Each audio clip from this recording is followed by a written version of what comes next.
Swaminarayan cold cocoa બનાવવા માટે થઈને અહીંયા મેં 1 લીટર ફૂલ ફેટ દૂધ લીધું છે।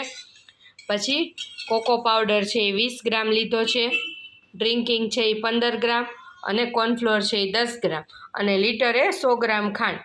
હવે આ જે પાવડર છે એ માપથી આપણે મેજર સ્પૂનની જે સ્પૂન આવે એનાથી માપ કરીએ તો આ 3 ટેબલ સ્પૂન જેટલો કોકો પાવડર છે, 2 ટેબલ સ્પૂન જેટલો ડ્રિંકિંગ અને 1 ટેબલ સ્પૂન જેટલો કોર્નફ્લોર છે।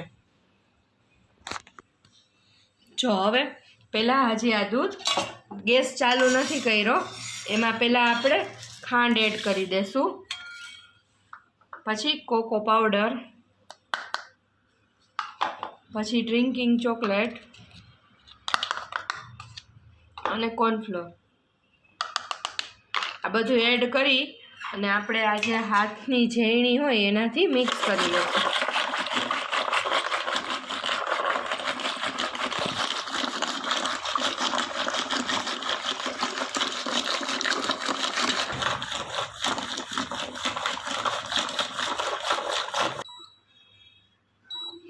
આ બધું મિક્સ થઈ ગયું છે। હવે ગેસ ચાલુ કરી અને એને સતત હલાવતા રહેશું।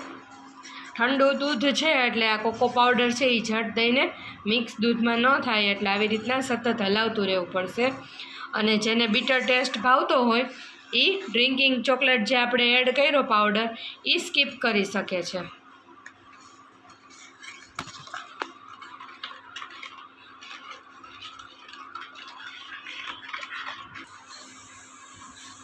ચા આપણે જે ગરમ કરતા હતા એ હવે ઉભરો આવવા માંડ્યો છે આનો।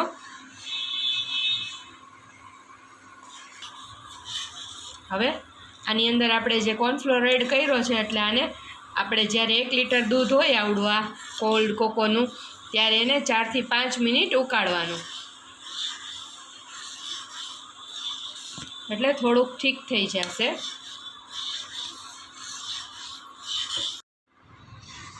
ચા સરસ 4 થી 5 મિનિટ ઉકળી ગયું છે। હવે આને ઠરવા દઈએ।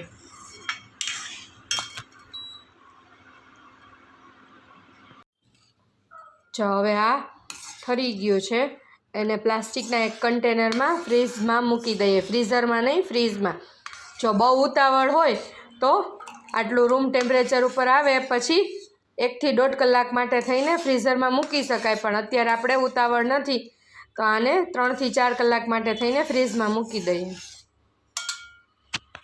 જો આવી રીતના એક કન્ટેનરમાં ભરી લીધું છે, હવે આને ફ્રીઝમાં મૂકી દઈએ। જો આ કોલ્ડ કોકો અસલ મેં ફ્રીઝરમાં મૂક્યો તો એટલે અસલ ઠીક થઈ ગયો છે। હવે એને બ્લેન્ડરથી બ્લેન્ડ કરી લઈએ। જો આ કોલ્ડ કોકો સરસ ફ્રીઝરમાં મૂક્યો તો એટલે સરસ ઠીક થઈ ગયો છે। હવે જ્યારે ગેસ્ટ આવવાના હોય ત્યારે કલાક પહેલાં આપણે બનાવી અને ફ્રીઝરમાં મૂકી દઈએ તો સરસ એ સેટ થઈ જાય છે। હવે આ એકદમ સરસ ઠીક થઈ ગયો છે તો હવે આમાં બ્લેન્ડર મારી દઈએ।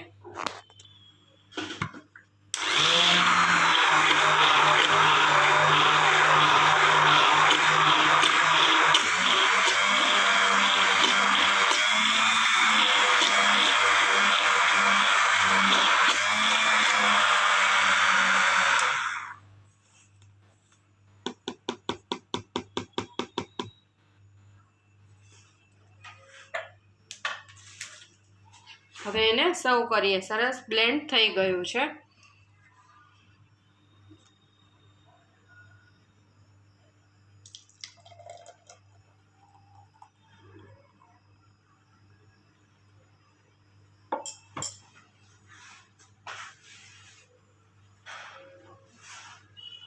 ને કાજુ હોય એને આવી રીતના સરસ ભૂકો કરી લીધો છે,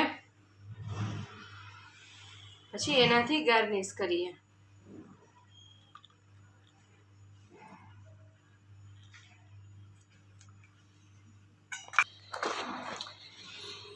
અને સરસમાં કાજુને સરસ મેં ચોપરમાં ચોપ કરી લીધા છે, તો જો એમાં મોટા મોટા પીસ દેખાતા હશે। તો તૈયાર છે કોલ્ડ કોકો।